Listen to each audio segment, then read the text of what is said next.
మా అపార్ట్మెంట్లో కిరణ్ అని ఒక సాఫ్ట్వేర్ ఉద్యోగి ఉండేవాడు.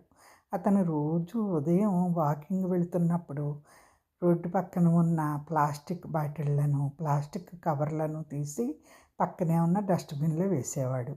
అతని ఫ్రెండ్ అది గమనించి, "ఒరేయ్ కిరణ్, నీకెందుకురా అవన్నీ ముట్టుకుంటావు? మున్సిపాలిటీ వాళ్ళున్నారు కదా శుభ్రం చేయడానికి" అని అన్నాడు. అంటే, "ఏ ఈ ఊరంతా నువ్వే శుభ్రం చేయగలవా?" అన్నాడు. "నేను ఊరినంతా శుభ్రం చేయాలని కాదురా, నేనున్న ఈ 10 అడుగుల దూరంలో అయినా శుభ్రం చేయకుండా అపరిశుభ్రంగా ఉంటే నాకేదో వెలితిగా ఉంటుందిరా. నేను ఈ చిన్న పని చేసినందువల్ల నాకు తృప్తిగా నా బాధ్యత నెరవేర్చాననే ఆత్మతృప్తి ఉంటుందిరా" అన్నాడు. అతను ఏనాడు ఎవరినీ కూడా ఇది చెయ్యండి అని అనలేదు. తన వంతు బాధ్యతగా తను చేయడం చూసి అపార్ట్మెంట్లోని పిల్లలు, పెద్దలు, మరికొంతమంది అందరూ కూడా చెత్త వేయడం మానేశారు. తమ వంతుగా పరిసరాలను శుభ్రం చేయడం మొదలుపెట్టారు. మనం సమాజం కోసం ఫిర్యాదు చేయడం కాదు, సమాజానికి మనం ఏం చేయగలమో అది చేసి చూపించాలి. మన చుట్టూ ఉన్న సమస్యలను మన చేతనైనంత వరకు పరిష్కరించాలి. అంతే కదండి. మనం చెప్పడం కాదు, కిరణ్ ఏనాడు ఎవరికి చెప్పలేదు.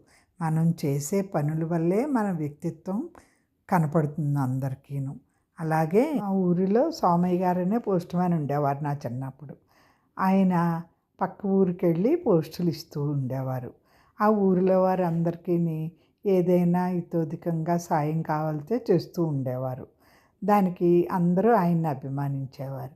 ఒకసారి ఆ ఊరిలోని ఒక కుటుంబం వారు మా తోటలో కాసిన పళ్ళు సోమయ్య గారు తీసుకెళ్ళండి అని మామిడి పళ్ళ పుట్టించారు. వాటిని ఆయన దారి పొడుగుతా పంచుకుంటూ వస్తున్నారు. అప్పుడు ఆయన కొడుకు చూశాడు. "నాన్న, ఎందుకు మన ఇంటికి తేకుండా వాళ్ళందరికీ పంచుతున్నా? వాళ్ళు నీకు తెలుసా?" అన్నాడు. "వాళ్ళెవరో నాకు తెలియదు నాయనా, కానీ నేను పంచిపెడుతున్నవి నేను కొన్న పళ్ళు కాదు" అన్నాడు. "అయితే మనం ఎందుకు తినకూడదు నాన్న" అని అడిగాడు కొడుకు.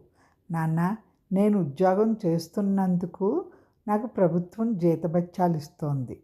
దానికి ప్రతిఫలంగా నేను ఎవరి నుండి ఏమీ ఆశించకూడదు. ఎందుకంటే ప్రజా సొమ్ముతోటే ప్రభుత్వం నాకు ఇస్తోంది. నా బాధ్యత నేను నిర్వర్తిస్తున్నాను. ఈ కానుకలు తీసుకోవడం అనేది అలవాటైతే మనసు కోతి లాంటిది నాన్న. ప్రతిఫలాన్ని ఆశిస్తూనే ఉంటుంది.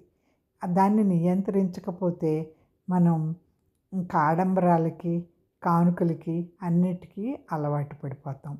అందుకు నాన్న, ఎప్పుడూ కూడా ఎవరి నుండి ఏ ప్రతిఫలాన్ని ఆశించకూడదు. మనం ధర్మం మనం నిర్వర్తించాలి.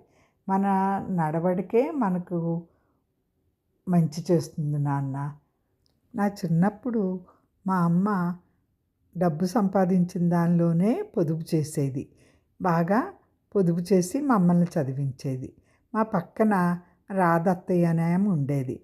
ఆమె బాగా డబ్బు గలదే, కానీ ఎప్పుడూ అప్పులు చేస్తుండేది. "సీత, నువ్వెలా చేస్తున్నావు ఇంత ప్రశాంతంగాను" అని అడిగితే, "అమ్మా, అనవసరమైన ఖర్చులు చేయొద్దు. దోబరాలకు ఆడంబరాలకు పోకుండా పిల్లల కోసం పొదుపు చేస్తున్నానమ్మా" అంది. అప్పుడు రాధ తన తప్పు తెలుసుకుని సీతను అనుసరించి తను కూడా అప్పులన్నీ తీర్చేయగలిగింది. ఎంతో కొంత వెనకేసుకుని తన పిల్లల్ని కూడా చదివించి వృద్ధిలోకి తెచ్చింది. మన పొదుపులోనే మన జీవితం ఉండాలి.